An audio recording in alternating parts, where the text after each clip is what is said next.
50ഉം 100ഉം കോടി കിട്ടാതെ കിട്ടിയെന്ന് പറഞ്ഞ് പോസ്റ്റർ ഇറക്കുന്നവരാണ് കൂടുതൽ. ലിസ്റ്റിൻ സ്റ്റീഫൻ. നിങ്ങൾ ആദ്യമായിട്ടാണ് ഈ ചാനൽ കാണുന്നതെങ്കിൽ എല്ലാവരും ഒന്ന് സബ്സ്ക്രൈബ് ചെയ്താൽ ബെല്ലൈക്കൺ ഒന്ന് അമർത്തി ഒന്ന് ലൈക്ക് ചെയ്യാൻ ശ്രമിക്കുക. അതോടൊപ്പം തന്നെ ബെല്ലൈക്കണിൽ ഓൾ എന്ന് പ്രസ്സും ചെയ്യുക. അപ്പോൾ നമുക്ക് വീഡിയോയിലേക്ക് പോകാം. മോളിവുഡിൽ 50ഉം 100ഉം കോടി കളക്ഷൻ നേടിയെന്ന് പറഞ്ഞ് പോസ്റ്റർ ഇറക്കുന്നവരാണ് കൂടുതലെന്ന് നിർമ്മാതാവ് ലിസ്റ്റിൻ സ്റ്റീഫൻ.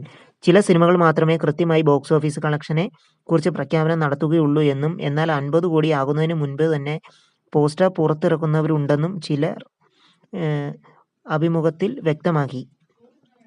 ബോക്സ് ഓഫീസ് കളക്ഷന്റെ കാര്യം മാത്രമല്ല, സിനിമയുടെ 50 ദിവസം 25 ദിവസം ആഘോഷിക്കുന്ന കാര്യത്തിലും ഇതുതന്നെയാണ് സംഭവിക്കുന്നതെന്ന് ലിസ്റ്റിൻ പറഞ്ഞു.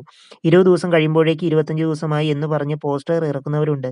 സിനിമ അത്രയും ദിവസം ഓടുമെന്ന വിശ്വാസം കൊണ്ടായിരിക്കാം അങ്ങനെ ചെയ്യുന്നത്. എൻ്റെ അഭിപ്രായത്തിൽ ചില സിനിമകൾ മാത്രമേ കൃത്യമായി 50ഉം 100ഉം കോടി നേടിയിട്ടുള്ളൂ. അങ്ങനെയൊക്കെ ചെയ്യുന്നത് ബിസിനസിന്റെ ഭാഗമായാണെന്ന് പുള്ളി പറഞ്ഞു. നിവിൻ പോളി നായകനായ മലയാളി ഫ്രം ഇന്ത്യ എന്ന ചിത്രമാണ് ലിസ്റ്റിൻ സ്റ്റീഫന്റെ നിർമ്മാണ കമ്പനിയായ മാജിക് ഫ്രെയിംസ് ഏറ്റവും ഒടുവിലായി നിർമ്മിച്ച. വലിയ ഹൈപ്പോടെ എത്തിയ ചിത്രത്തിന് ബോക്സ് ഓഫീസിൽ മികച്ച പ്രകടനം കാഴ്ചവെക്കാനായില്ല. എന്നാൽ സിനിമയുടെ രാഷ്ട്രീയം ചർച്ചയായിരുന്നു. നിങ്ങൾ ആദ്യമായിട്ടാണ് ഈ ചാനൽ കാണുന്നത്, എല്ലാവരും ഒന്ന് സബ്സ്ക്രൈബ് ചെയ്താൽ ബെല്ലൈക്കൺ ഒന്ന് അമർത്തണേ. ഇതൊരു പുതിയ ചാനലായതുകൊണ്ട് നിങ്ങളുടെ സപ്പോർട്ട് വേണം.